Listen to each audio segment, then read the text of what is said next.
It's raining outside. I really hate the rain in this town. That's all it ever does, is rain. Drop. Drop. Drop. I looked over to my right at the nightstand beside my bed. The clock read 3:40 a.m. This always seems to happen. It rains so hard outside that the droplets eventually navigate themselves through the one crack in the roof above my bed. Drip. Drop. Drip.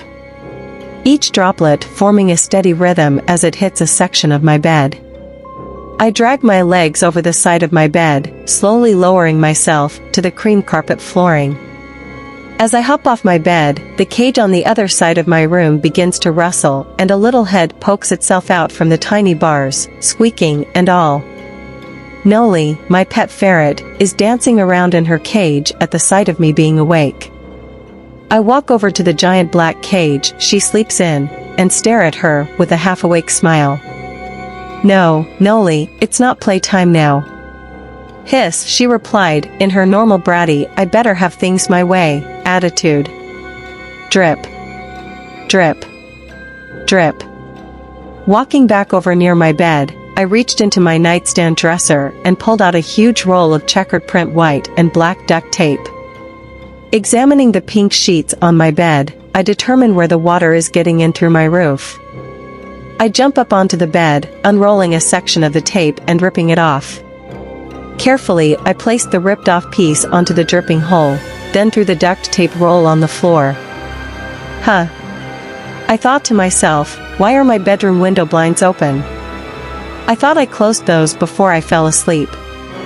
Blowing it off, I kneeled down on my bed and closed the black blinds back over my window, only to catch a glimpse of how hard it actually was raining outside. There was roughly 3 inches of water off the ground, not surprising in this town, really. The street outside was curved in. I lived in a cul-de-sac. I could barely see the house across the street through the darkness and rain. Just then my stomach let out a growl of anger. God, I need food if I'm ever going to be able to get back to sleep. I walked outside of my bedroom door, not caring if it slowly creaked open and made noise. I live alone, so why should the noise level matter? I began to walk down the long hallway leading to my living room, and eventually, I found my way into the kitchen. Walking into the doorway, I reached to my right and flipped the light switch on. From where I was standing, you could see 2 windows. One to the right, clinging to the wall right over the kitchen sink, and one to the left and in front of me, being the back deck's glass doors. Looking above me, I was a bit startled. I forgot I had a skylight in my kitchen, which makes sense because it never really stands out in the room. The only way to really notice it is if you're standing right under it. Raindrops were hitting the glass panes of the window quite hard. How did I not notice the sound before? Shrugging to myself, I walked over to my left and opened my pantry.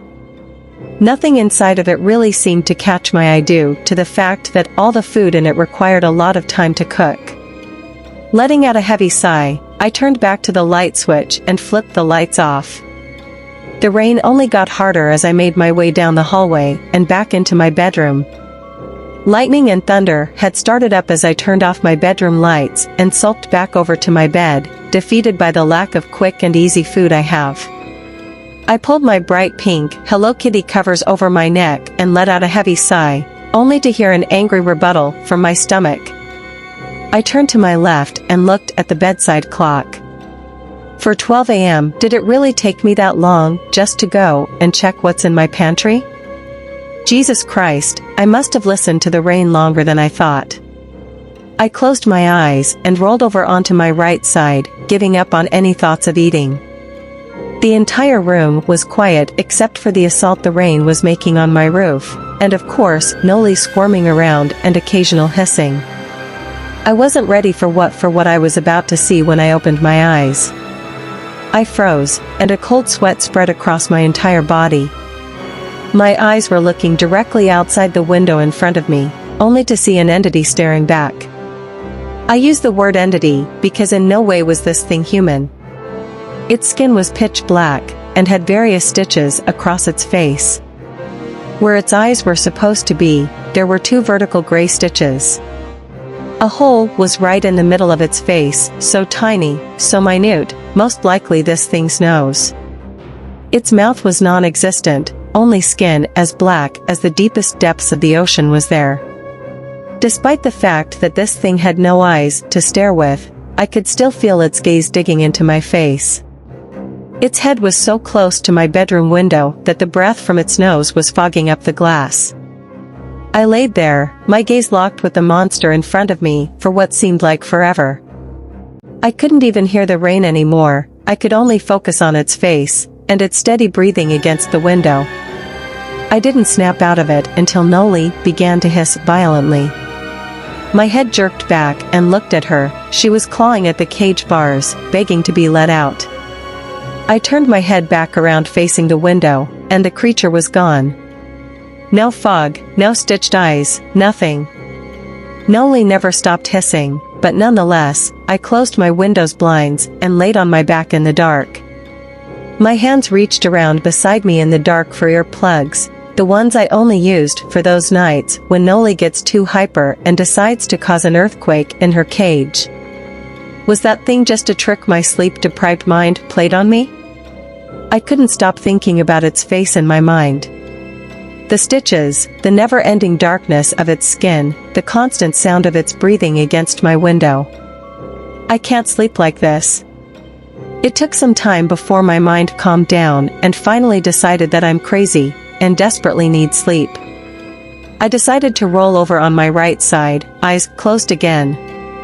When I opened them, my blinds weren't the only thing that were open this time. My window was completely open.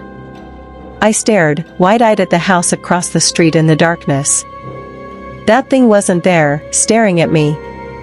Taking the chance, I shot straight up in bed and closed my window, making sure the lock was on. Still looking across the street, I noticed my neighbor who lived in the house across the street was looking at me through his window now. His face was twisted into some kind of horrific expression. Then I felt it. Steady, deep breaths on the nape of my neck. I never heard it come into my room.